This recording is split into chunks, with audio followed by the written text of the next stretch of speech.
Assalamualaikum warahmatullahi wabarakatuh. Berjumpa lagi dengan saya Nafi Ananda Utama. Semoga saudara-saudara dalam keadaan sehat sehingga dapat mengikuti kuliah ini dengan baik.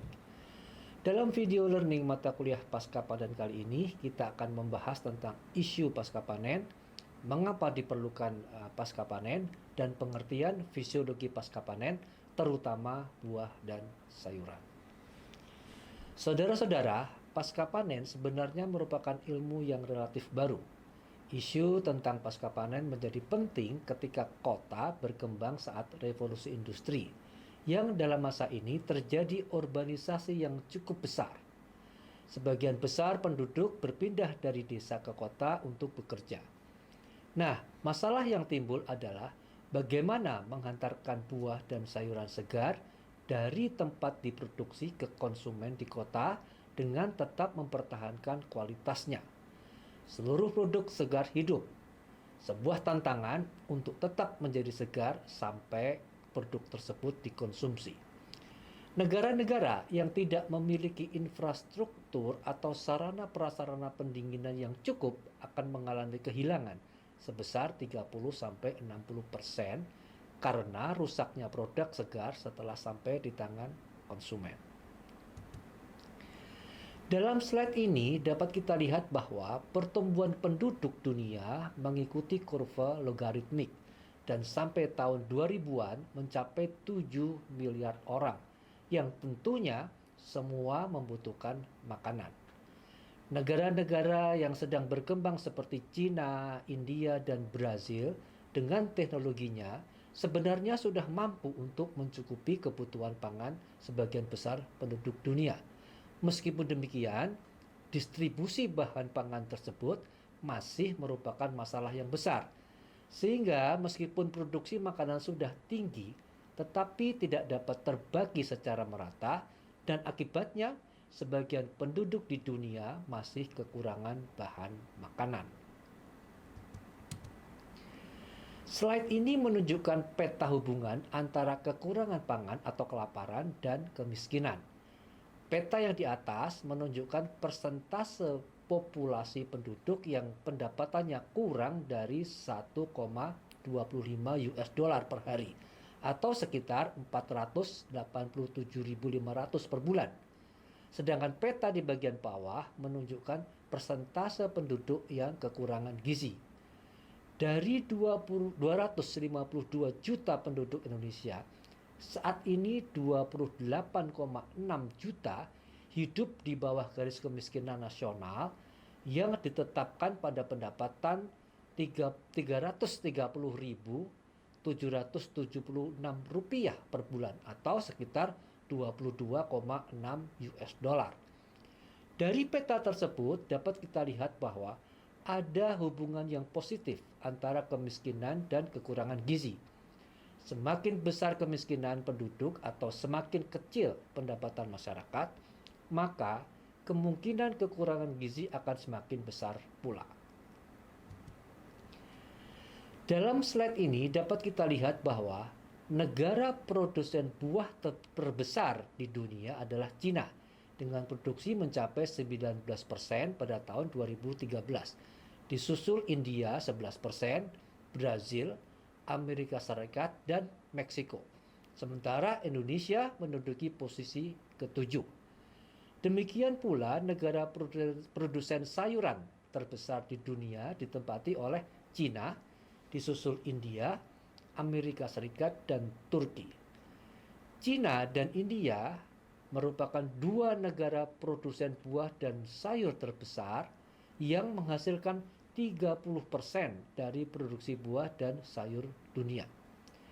Produksi buah dan sayur dunia ini selalu meningkat dari tahun ke tahun karena pertama, meningkatnya populasi.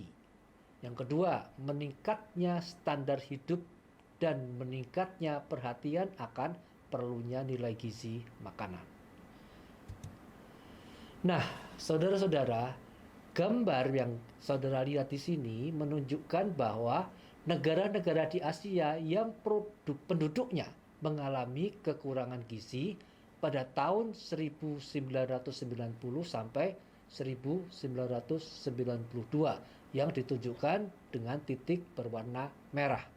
Dibandingkan dengan tahun 2014 sampai 2016 yang ditunjukkan pada titik dengan warna biru.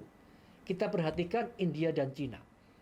Pada tahun 1990 sampai 92, penduduk India yang kekurangan gizi mencapai lebih dari 200 juta dan hanya menurun sedikit sekitar 190 juta pada tahun 2014 sampai 2016.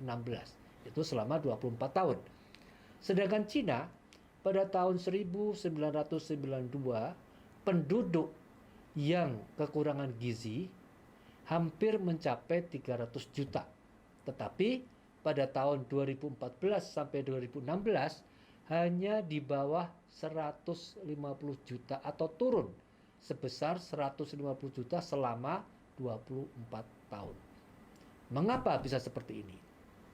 India yang merupakan produsen buah dan sayur nomor 2 di dunia, sekitar 50% dari produksinya mengalami kerusakan setelah sampai di tangan konsumen, sehingga tidak dapat dikonsumsi dan harga menjadi mahal.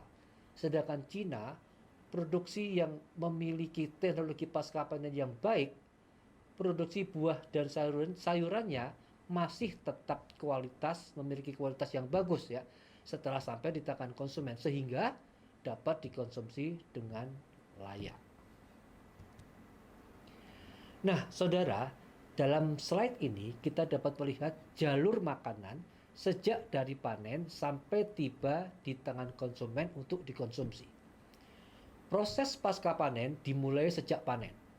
Dalam perjalanannya menuju konsumen, produk akan mengalami banyak kehilangan atau kerusakan apabila tidak dilakukan penanganan pasca panen secara benar.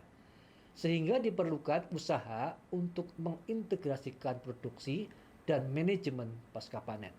Di samping itu, biaya untuk mengurangi kehilangan pasca panen biasanya lebih murah daripada biaya yang diperlukan untuk meningkatkan produksi.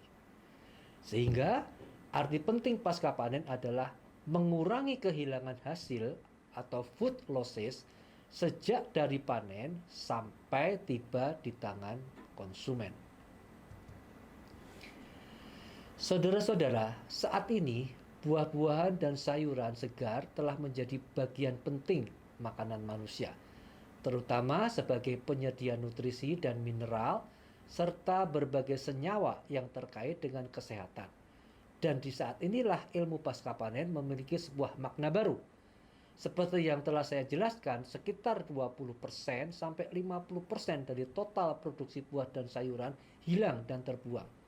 Sebagian besar karena penanganan pasca panen yang tidak tepat.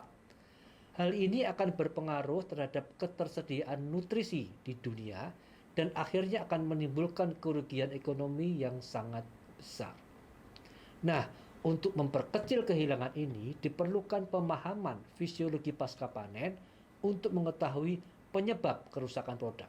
Di samping itu, fisiologi pasca panen juga merupakan alat yang penting untuk membantu optimalisasi pemanfaatan teknologi pasca panen dan komersialisasi komoditas. Nah, saudara-saudara, dari kuliah ini dapat kita simpulkan bahwa 1. Buah dan sayuran kaya akan karbohidrat, mineral, dan vitamin yang akan berperan penting di dalam makanan kita.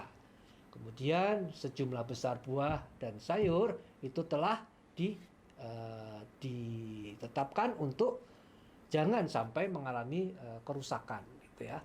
Yang ketiga, kehilangan pasca panen itu bisa mencapai 20-50% dari total produksi.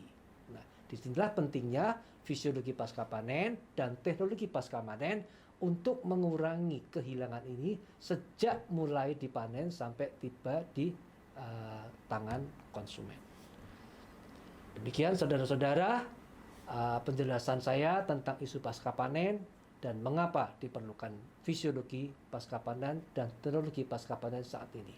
Terima kasih, sampai jumpa pada materi kita selanjutnya tentang kerusakan dan kehilangan pasca panen. Assalamualaikum warahmatullahi wabarakatuh.